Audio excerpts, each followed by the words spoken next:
Hello, everyone. Okay, this is round number two because I am not super technically savvy and I am trying to get my lovely face on this video. So here we go. Uh, Stressful experiences and coping. So, stress is inevitable and impactful. Quick summary of this week: stress plays a role in our ability to regulate and cope, altering our emotions and reactions. And so, we learned this week through neurological impacts as well as our health and immunology that stress can sort of play a role in our health and well being. Stress over a lifetime has consequences on our mind and our body. And so we read about cardiovascular disease, we read about mental illnesses, and we read about autoimmune disorders. Basically, stress can affect our psychological and physical and mental well being. So, yeah, things that are important then become, our adaptations throughout the stressful process. And we can look to sort of things like awareness first and foremost. Um, uh, Sleep is another one I learned about quite a lot this week, which I am not very good at. And yeah, trying to lessen the impact of stress as we go. So, stress is affected by our biological and psychological experiences. So, I think the impact that takes place really, really early on neuronally is through our experiences. And so, before we even have words to speak, we're absorbing the world around us and those who care for us and how they help shape and mold us. And so, our experiences alter our mental ability, our cognition, which therefore plays into our emotions and behaviors. Our adaptation process through these challenges will have an effect on our well being. And so, if we're better able to regulate our stress and our emotions and our reactions and our behaviors, then that leads to a better well being and health. The next slide I'm going to present is just a quick quote, and I think it's really important because in the middle of difficulty lies an opportunity, said Albert Einstein. And I do think before I talk about my stressful experiences, I want to reflect that every stressful situation requires us to pause, reflect, reassess before we're able to move forward. And so here we go. So, my three most stressful life experiences are a divorce. I am twice married. I was in a previous relationship for almost a decade. And so that had a pretty big impact on my life. The second one is epilepsy. Yes, I work in epilepsy. Ironic world, because as it would have it, my son is epileptic, and that was pretty earth shattering. And then cancer. So I am a cancer survivor, just past 1 year. And I'll tell you about how all these experiences manifested in a lot of stress for me, but sort of an opportunity at the end. All these stresses shared a commonality. So I felt there was a loss of control. I didn't have a say, or at least I didn't feel like I had a say at the moment. My world kind of felt like it was falling apart. I felt at times like a failure. And yeah, I really didn't feel like I had, my hand on the steering wheel, if you will. And so those are definitely the common threads through my divorce. So I thought threads was appropriate here in my little visual image. And I'll kind of go into those a little further on the next couple slides. Divorce. So, yes, as I mentioned, I was previously married, and divorce was hard. My sort of goal was to be married and happy and have a family. And so my first divorce took me a little bit by surprise. I don't think anybody expects to be divorced, but it really gave me a huge loss of identity. My family felt like it was being torn apart, although I didn't have children. My family became, my ex-husband. And then, your home is wherever your heart is. And so I feel like those things were, yeah, a result of an unsuccessful marriage. And it really was stressful. It took a toll on my identity. It affected where I was going to live, what I was going to do, many different things. And so it was pretty stressful, to say the least. I shared all my early life experiences with that individual. And so I felt like when our worlds were coming to part, I didn't know what life was without that person. And so I had to kind of build myself. And that was a very, very, very stressful time in my life. Epilepsy, well, that was my number 2, probably most stressful event in life. I have been working within neurology for 10 years, and to hear your son being diagnosed with epilepsy and everything I knew, we were given some really, really harsh diagnosis, which come with some really tough prognosis right up front. And so my son has epileptic encephalopathy, which means his brain never rests and is seizing at all times, and Lennox-Gastaut syndrome, which is multiple seizure types. He also has a ton of other medical comorbidities as a result of this underlying epilepsy. We've learned over time. And when I first learned about it, my God, it was earth-shattering, probably more so than my divorce. You care about your children sometimes more than you care about yourself. And I felt I had failed him as a mother and being unable to protect him.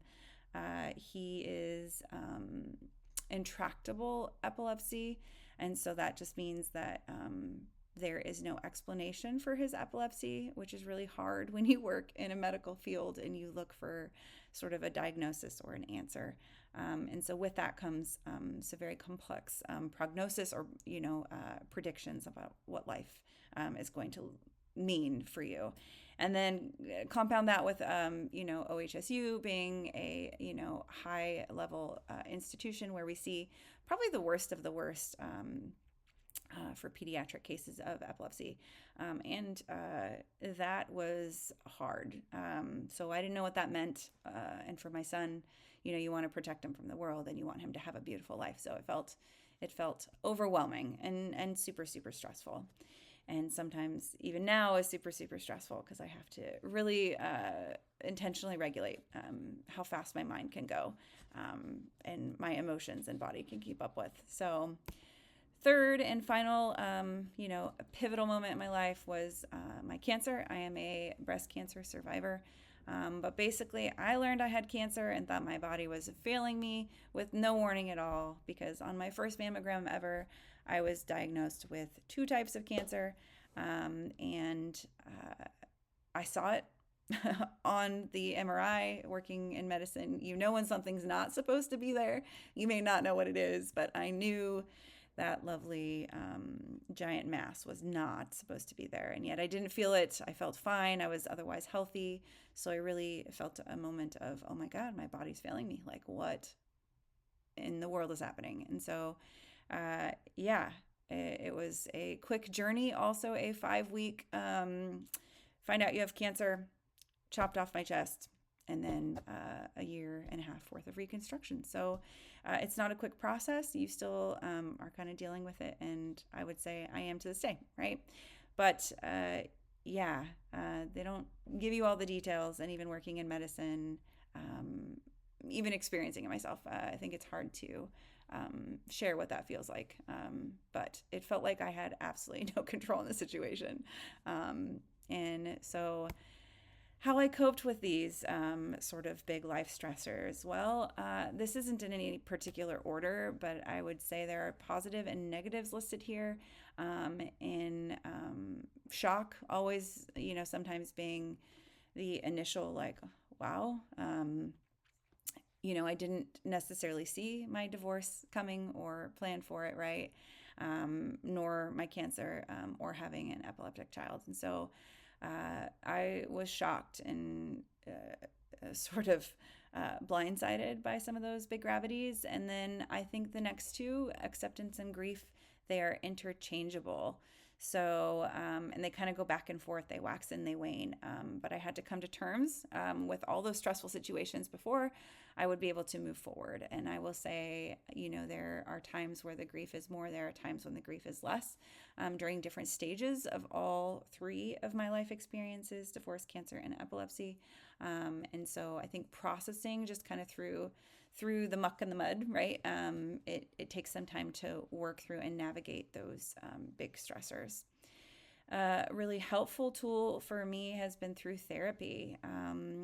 I may not have the best social support network. Yes, I have friends. Yes, I have family, some of which I feel comfortable talking to, but not all of them. And so I had to decide like who I was going to share the grip of the information with and how I was going to work forward. And for me, that was through a wonderful therapist. If you've never tried therapy, just know sometimes you have to get through crappy ones to get to a really, really good one. And I think that's okay. I think there's a good fit for different people for different reasons, but really working through sort of that dialogue, that relationship, and that safety and sharing with someone and someone helping you through those processes was pivotal, and still is. I still do therapy for maintenance, right? For mindfulness, for practice. And so, I don't think therapy is a bad thing. I think it's actually a very positive and enlightening experience. And then lastly, through these opportunities, right?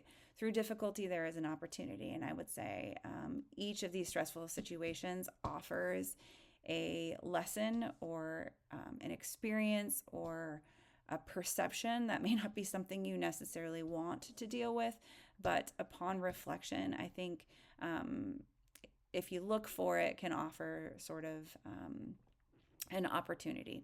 And I'll go into that here more. So the opportunity is to look for the lesson, right? And for me, my divorce, although it was very painful and I kind of had to rebuild myself, having only known my identity as a young adolescent, fresh, 17-year-old, and then sharing in all those life experiences with someone starting over can be really, really hard. But in the end, I did find my happily ever after. I am remarried, coming on 15 years. And it offered me a chance to find a better match in my next relationship. And so I think that's really, really important. Then epilepsy, right? Wow, although this knowledge was overwhelming, because boy, this brain knows a lot about brains, pun, but I think that I eventually came to terms with things and have used that knowledge for power, for community, for support, for understanding, for having my foot in my mind immersed, in the most cutting edge knowledge and working with kids who have similar unique challenges. So Theo is also, beautiful in a completely different way than I expected as a parent. You want your kids to be, wildly successful and have a beautiful life, but for me, that may look a little different. And so what I want for him is I want happiness. And my God, he's the most beautiful, happy kiddo. So although he may not be the smartest kiddo out there and he may have some serious life challenges along the way, he is beautiful in his own right. And I think that humility or coming to that recognition has taken time and effort. And I still, clearly get glossy-eyed because I grieve processes of things he may not get to experience, but he's beautiful and he's showing me all the things I can't control and how pretty they can be upon reflection. And so little Theo, oh gosh, I'll have to bring him on one of these times. But then cancer, gosh, cancer for me, gosh, if you're sideswiped, right? Your body fails you. What are you going to do? For me, one foot in front of the other, it was just like, here it is. I see it. I know it's not supposed to be there. And then I read about it and I empowered myself with the knowledge about it and made the decision for myself, which could vary from person to person, but to have a mastectomy. And although it was a radical decision, I am so glad in hindsight my gut went with that, because had I not, I'm HER2 positive. I have a chance of lots of other cancers now because of that cancer that I've experienced. But also I needed to live. I needed to live for my son. I needed to live for my husband. I needed to live for myself because my life wasn't over yet. And so I think it gave me kind of an eyes wide open, a different perspective on all the things you cannot control. Because by golly, this was like an age screening. I did exactly as I should have underneath like all medical pretenses, right? As you turn a certain age, you get a certain scan, but you're supposed to get the, free and clear. And I didn't get that. And so I think life shows you something different. I've met wonderful, breast cancer survivors, and it's sort of, given me a different reflection on life. And so, yes, I now have giant scars, but I think I am more beautiful through that experience.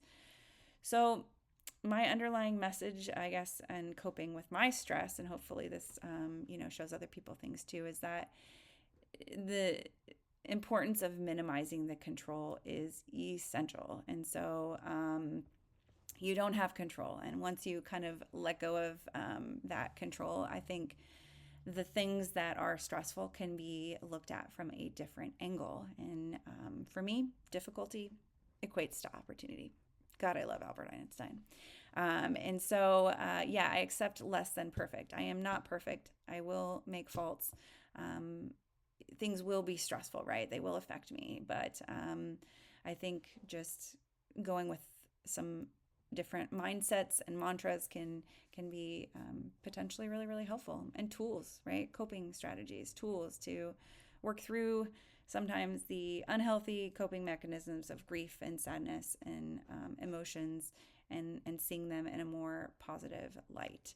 And so I am strength, I am resilience, I am empower of my own mindfulness. And so try not to let stress get to me, or at least try to learn from the experience upon time and reflection.